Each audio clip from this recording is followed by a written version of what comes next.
Ang mundo na ginagalawan natin ay hindi pantay, hindi patas, at kadalasan hindi makatarungan. Sa mga libro, sa mga turo sa eskwelahan at sa relihiyon, madalas nating naririnig ang mga salitang maging mabait, maging tapat, gawin ang tama. Ngunit kapag humarap ka na sa totoong buhay, lalo na sa larangan ng politika, negosyo, trabaho o pakikipagrelasyon, mapapansin mong hindi lang kabutihan ang puhunan para ka mabuhay at umangat. Maraming pagkakataon sa buhay na kapag masyado kang mabait, ikaw ang nauuto, ikaw ang naaagrabyado, ikaw ang naiisahan. Dito pumapasok ang ideya ng paglalaro ng madumi o ang pagiging street smart, strategic at minsan manipulative kung kinakailangan. Hindi ito nangangahulugang kailangan mong maging masama, kundi kailangan mong matutong mag-adapt at lumaban ayon sa laro ng mundo. Number 1, dahil hindi pantay ang laban. Sa bawat paggising mo sa umaga, may realidad ka ng agad na kinakaharap na ang mundo ay hindi pantay. May mga taong isinilang na hawak na ang susi sa lahat. Hawak na nila ang pera, oportunidad, koneksyon, edukasyon at impluensya. Samantalang may iba, tulad ng karamihan sa atin, ay kailangang magbungkal ng lupa gamit ang sariling kamay. Gumising ng maaga, pumasok kahit gutom, at magpakumbaba kahit nilalamon na ng sistema ang dignidad. Ito ang klaseng mundong hindi mo mapipilitang maging patas kahit anong hiling mo. Hindi ito board game na may iisang set ng rules para sa lahat. Kasi kahit sumusunod ka sa tama, may ibang nilalang na gumagawa ng sarili nilang batas. At sila pa ang pinapalakpakan, sila pa ang sinusunod at pinalalakas ng sistemang bulok. Kaya habang ikaw ay nagpapagal, umaasa at naniniwala sa katarungan, sila naman ay nagpapakasasa sa yaman at kapangyarihan na nakuha nila ng hindi man lang nagpapawis. Walang referee ang buhay. Walang whistle na pwedeng i-blow kapag may daya. Walang timeout para huminga. Kapag ikaw ay nahuli sa takbo, wala kang choice kundi habulin ang lahat kahit pagod ka na. At kung hindi mo alam ang diskarte, kung hindi mo kayang lumusot sa sikip ng karera, iiwanan ka. Hindi dahil mahina ka, kundi dahil masyado kang umaasa sa prinsipyo ng patas na laban na sa katotohanan, bihirang mangyari. Habang may ilang pinipilit pa ring maniwala na ang kabutihan ay magbubunga ng tagumpay, may mas marami ng natauhan na sa larong ito ng buhay, hindi laging nananalo ang tama. Minsan, kung sino pa ang tuso, siya pa ang nagtatagumpay. At habang ikaw ay nagpapakabanal, sa paniniwalang ang tamang gawain ay magbabalik ng magandang bunga, ang mundo ay walang pakialam. Hindi siya nakikinig sa luha mo. Hindi siya naaawa sa mga sakripisyo mo. Sa harap ng ganitong realidad, napipilitan kang tanungin ang sarili mo. Hanggang kailan ako magtitiis sa hindi patas na laban? Sapagkat ang pag-asa na magiging pantay ang lahat ay tila isang magandang panaginip na ayaw gisingan ng marami. Pero kailangan mong tanggapin na hindi ito ang totoong buhay. Dahil sa totoo lang, ang laban ay matagal nang hindi patas. At kung patuloy kang maglalakad habang ang iba ay nakasakay na sa kotse, hinding-hindi ka makakarating kung saan mo gustong pumunta. Maliban na lang kung matututo kang sumakay, kahit pa sa paraang hindi mo gustong simulan. Sa mundong ito, hindi sapat ang dasalang, hindi sapat ang tiyaga lang, at lalong hindi sapat ang kabaitan lang.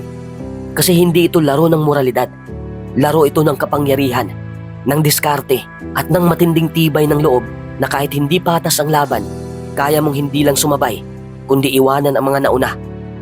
At ang unang hakbang dyan ay ang pagtanggap na ang mundong ginagalawan mo ay hindi ginawa para sa mga mahina at lalong hindi para sa mga naghihintay lang ng awa. Number 2, dahil bihira ang gantimpala para sa kabutihan. Sa panlabas na anyo ng mundo, para bang may nakalatag na gantimpala para sa bawat kabutihang ginagawa natin.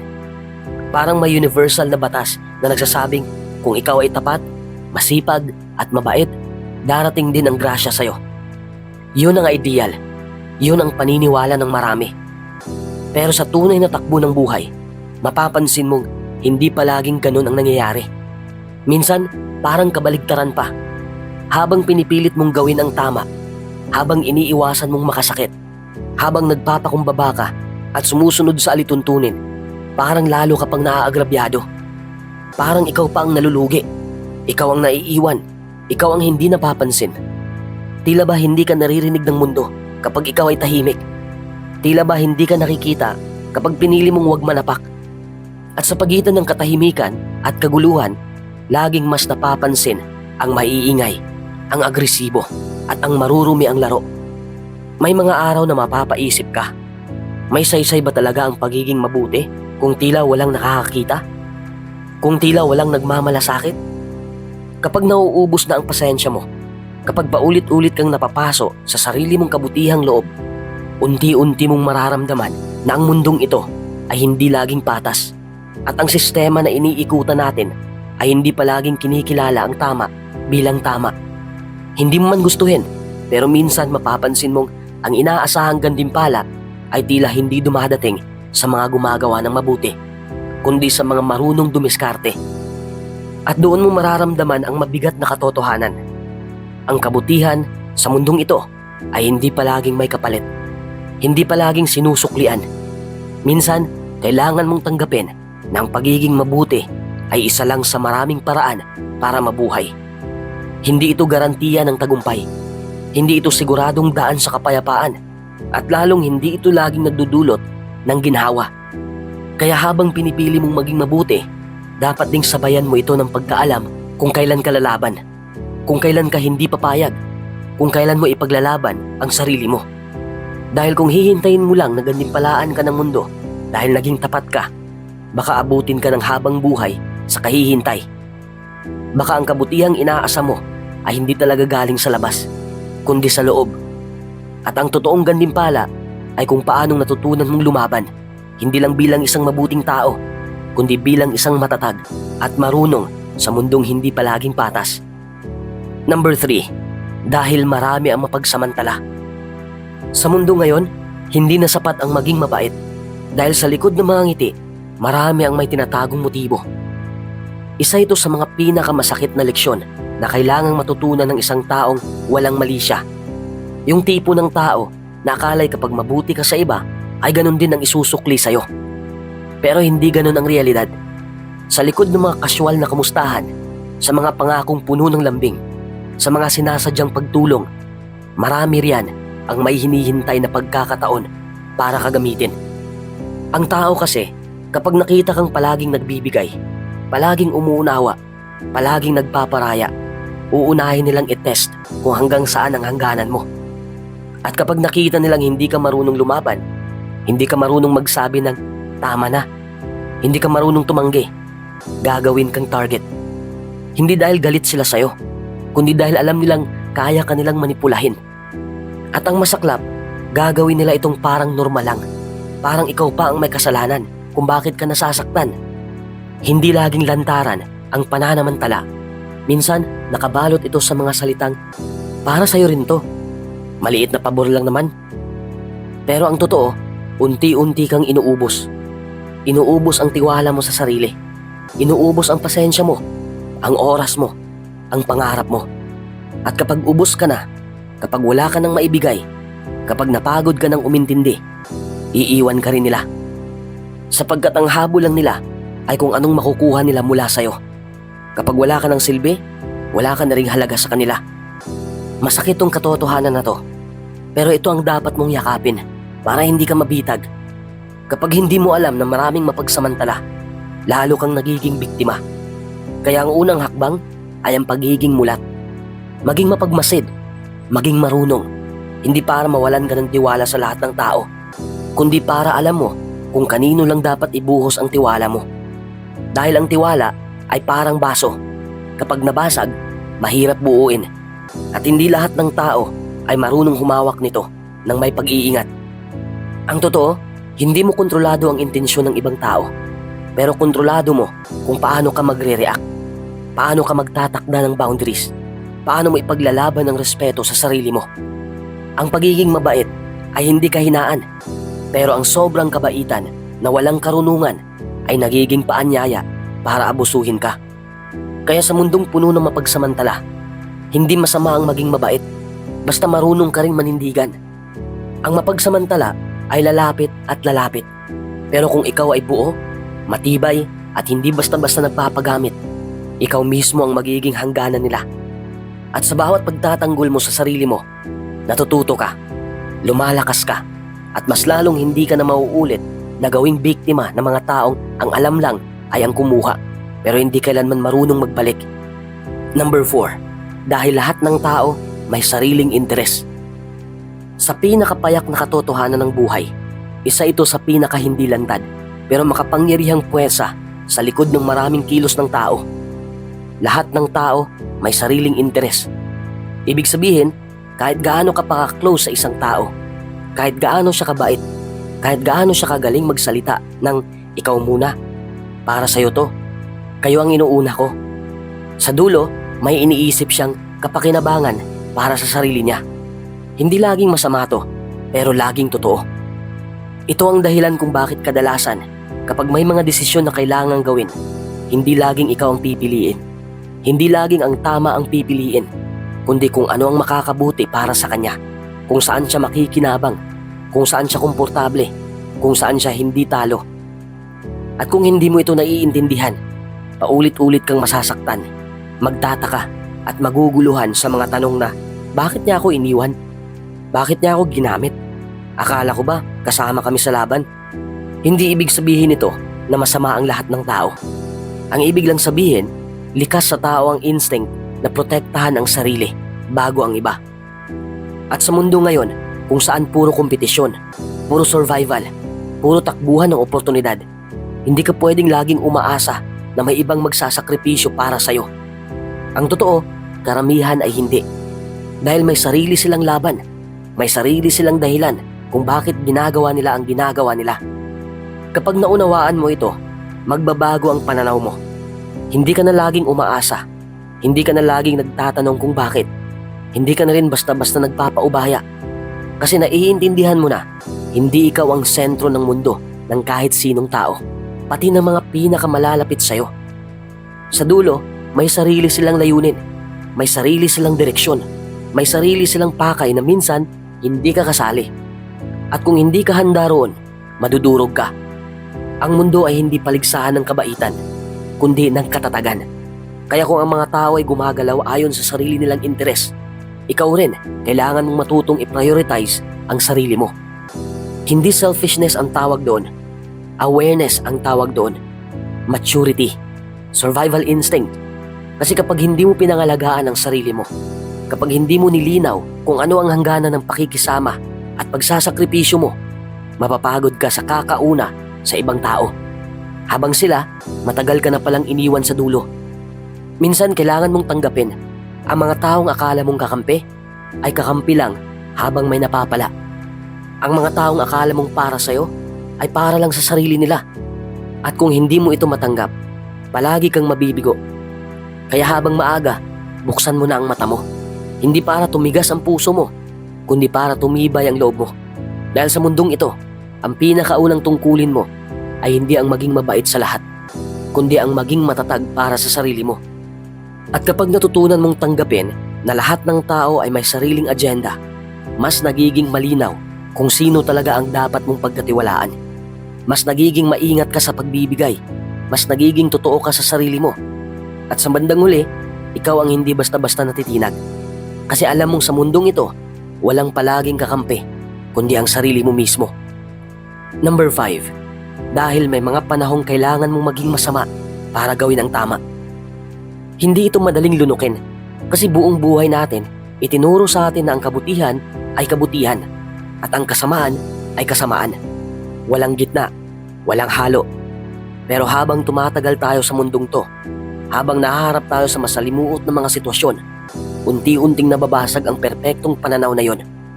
Unti-unti nating nakikita na hindi lahat ng kabutihan ay simple. At higit sa lahat, hindi lahat ng kasamaan ay tunay na masama. May mga araw na gugustuhin mong manahimik, pero ang pananahimik ay nagiging kasabwat ng pang-aapi. May mga oras na gugustuhin mong umiwas, pero ang pag-iwas ay nagiging pagtalikod sa prinsipyo. May mga gabi na mapapaisip ka, masama ba talaga ako sa ginawa ko? O ginawa ko lang yon kasi wala nang ibang paraan. Darating ang punto na makikita mong ang tamang gawin ay hindi laging mukhang mabait. Hindi ito laging nakangiti, hindi ito laging mahinhin, at tiyak, hindi ito laging tinatanggap ng lahat. Minsan, ang tama ay nakakagalit sa iba. Minsan, ang tama ay nangangailangan ng tapang na sumuway, lumaban, at tumayo sa gitna ng ingay kahit alam mong babatuhin ka. At ang pinakamasakit, minsan ang tama ay magmumukhang kasalanan. Pero sa loob-loob mo, alam mong wala kang ibang mapagpipilian. Ang buhay ay hindi laging puti at itim. Nasa gitna tayo ng kulay abo. At sa gitna ng kulay abo, minsan kailangan mong gumawa ng bagay na hindi mo kailanman inakalang kaya mong gawin. Hindi dahil gusto mong maging masama, kundi dahil ayaw mong manatiling biktima. Ayaw mong hayaang magtagumpay ang mali. At ayaw mong pabayaan ang sarili mong masira habang nananatili kang mabuti sa mata ng iba. May mga desisyong hindi kayang husgahan ng mata lang. May mga aksyon na sa panlabas ay tila masama, pero sa ilalim ay may dalang katarungan. May mga hakbang na kailangang gawin, kahit mabigat, kahit mabaho, kahit magulo, para lang maituwid ang baluktot.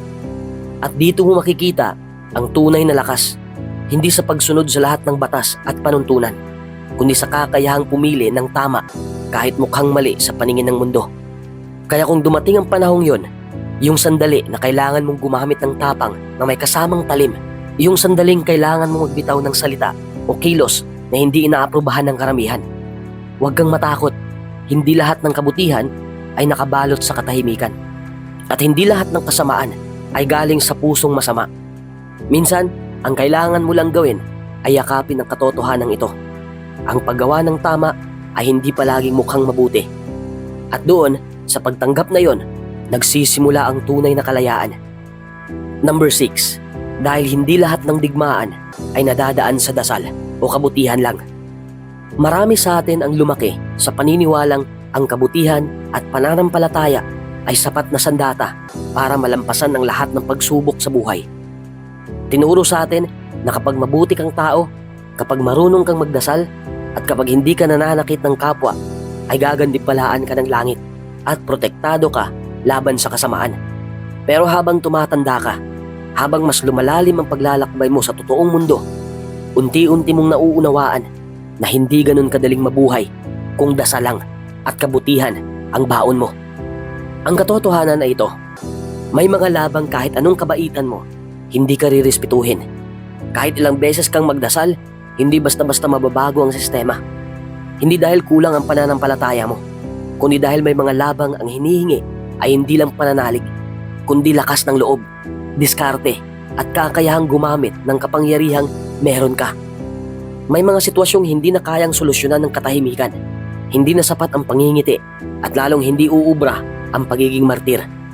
Kahit gaano mo pa gustong panatilihin ang iyong kabutihan, darating ang punto na mapipilitan kang manindigan, hindi bilang masamang tao, kundi bilang taong sawang-sawa ng apak-apakan, nilalamangan, at pinagsasamantalahan.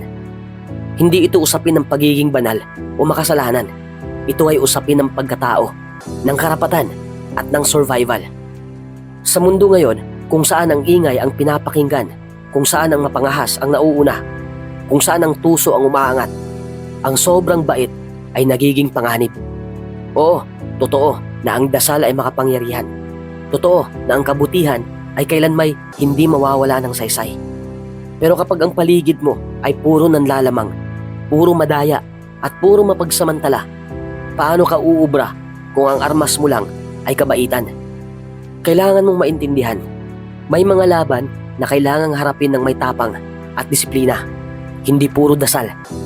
Hindi dahil hindi ka naniniwala sa Diyos, kundi dahil mismong Diyos ang nagturo na may panahon para manalangin at may panahon para lumaban.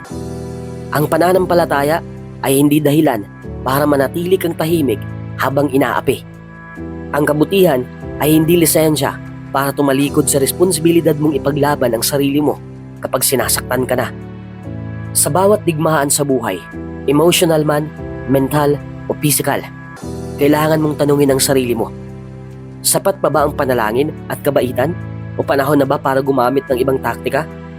Hindi ito tungkol sa pagiging marahas o mapanira, Ito ay tungkol sa pagiging matatag, marunong at handang gumawa ng mahirap na desisyon kahit hindi ito laging maganda sa paningin ng iba. Kasi sa huli, ang mundong ito ay hindi lang para sa mga mabait, hindi lang para sa mga mahinhin, at lalo na hindi lang para sa mga taong dasal ng dasal pero takot lumaban.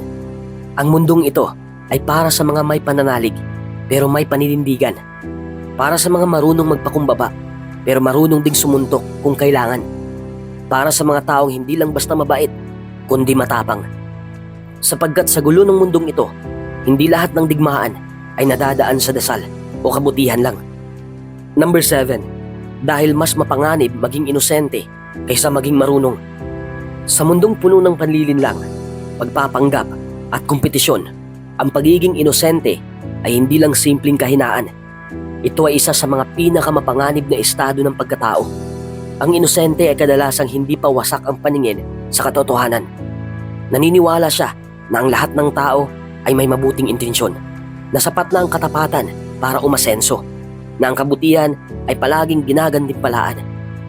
Pero ang kalaban ng inosente ay hindi lang kasamaan, kundi ang sistema mismo. Isang sistemang kumakain sa mga taong hindi handa. Isang mundong walang konsiderasyon sa purong intensyon kung ito'y hindi sinamahan ng katalinuhan. Ang inosente ay hindi naghahanda sa labanan. Kasi ang alam niya, wala namang laban. Para sa kanya, ang buhay ay dapat makatao, makatarungan at patas. Kaya't kapag dumating ang salungatan, trahedya o pagtataksil, ang inosente ay hindi lang nasasaktan, guguho ang buong paniniwala niya sa mundo. Minsan, ang unang sugat ng inosente ay hindi dulot ng pagkatalo, kundi ng pagkabigla.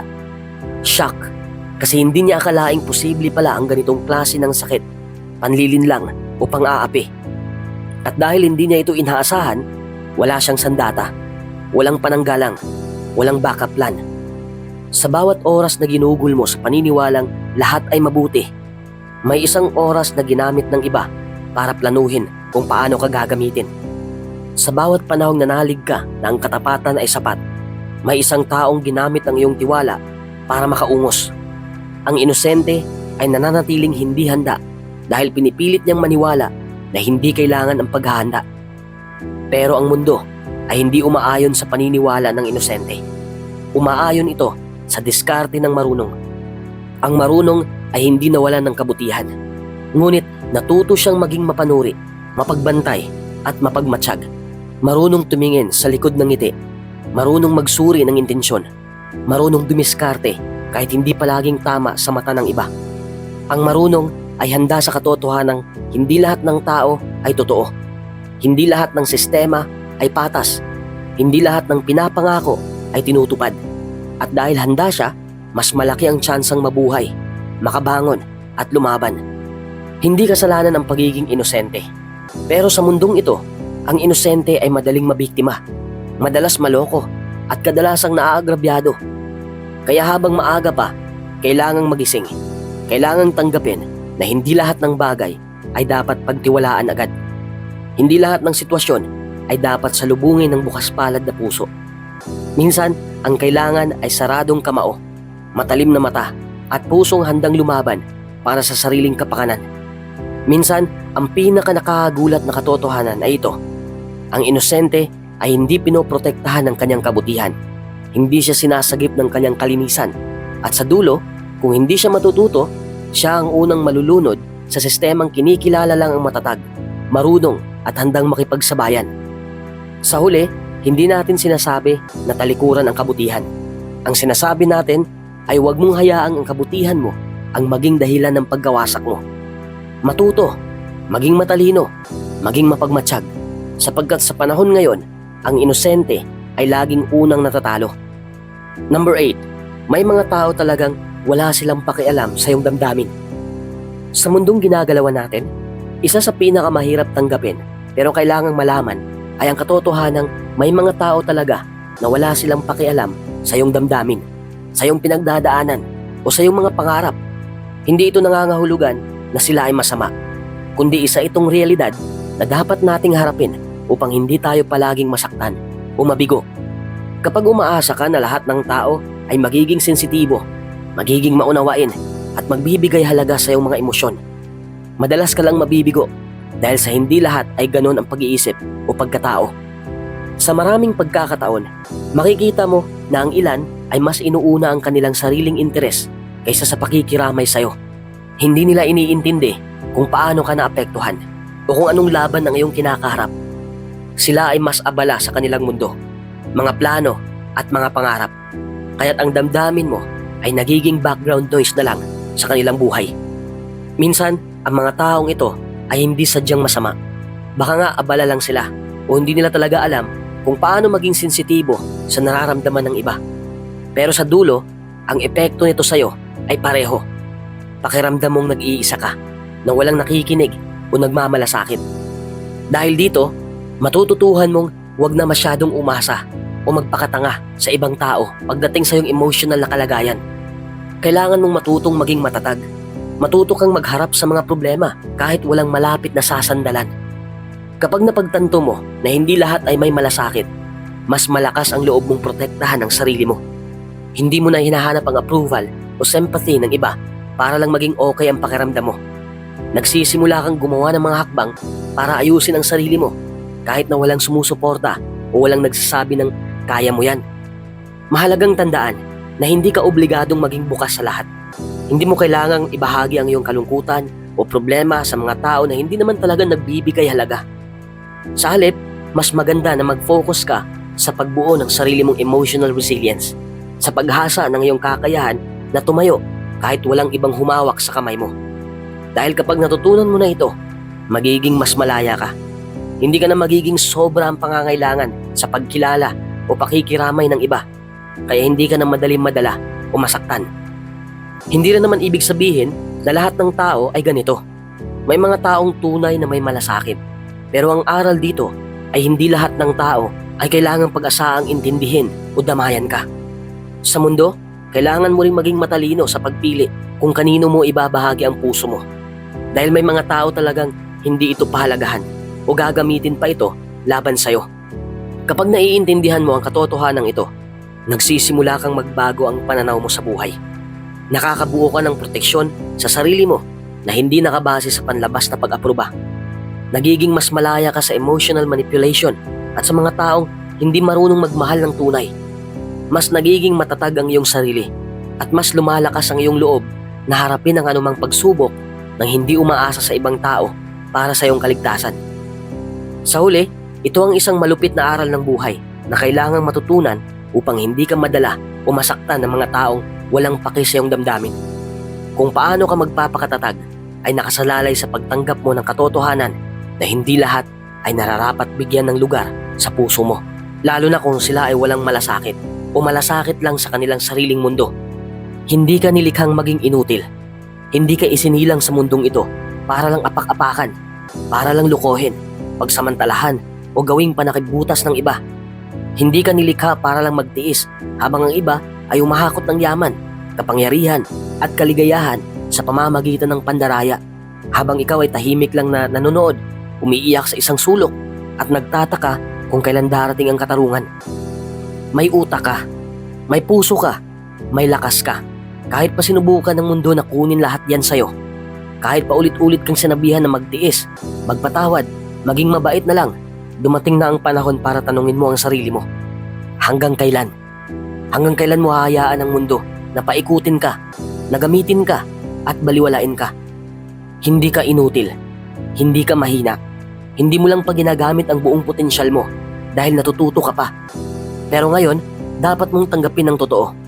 Sa mundong ito, hindi sapat ang puro bait. Kailangan mo ring maging tuso. Kailangan mong maging marunong at matatag. Kailangan mo ring matutong magsalita kapag kailangan, manahimik kapag dapat, at lumaban kung yun lang ang natitirang paraan para mapanatili ang dignidad mo. Hindi mo kasalanan kung naging mabait ka at naabuso. Hindi mo kasalanan kung naniwala ka sa kabutihan ng iba at ikaw ang napaso. Pero kasalanan mo na kung sa susunod, pinili mong magbulag-bulagan habang inuulit mo ang parehong pagkakamali. Ang pananahimik mo habang sinasaktan ka ng mundo ay hindi kabutihan. Yan ay unti-unting pagpapakamatay ng pagkatao mo. Hindi ka nilikhang maging biktima habang buhay. Hindi ka isinilang para palaging pasensya lang ang puhunan mo habang ang ibang tao ay ginagamit ang tuso nilang utak para makuha ang gusto nila. Nasa iyo rin ang kapangyarihan.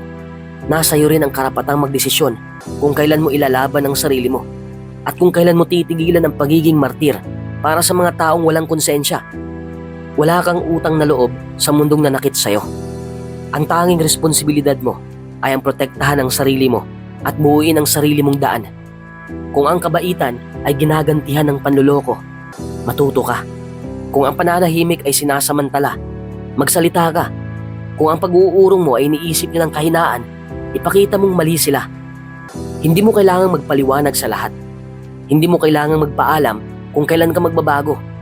Basta ang mahalaga, alam mong hindi mo hahayaang apihin ka ulit. Hindi mo kailangang maging perpekto, pero kailangan mong maging buo. At ang pagiging buo ay hindi nangangahulugang mabait ka palagi. Ang pagiging buo ay pagiging handa mong gawin ang kailangan kahit hindi ito laging maganda sa paningin ng iba. Kaya tandaan mo, hindi ka nilikhang maging inutil. Nilikha ka para mabuhay. Hindi lang para magtiis. Nilikha ka para lumaban. Hindi lang para umiyak. At higit sa lahat, nilikha ka para bumangon. Kahit pa ilang beses kang pinabagsak ng mundong ito.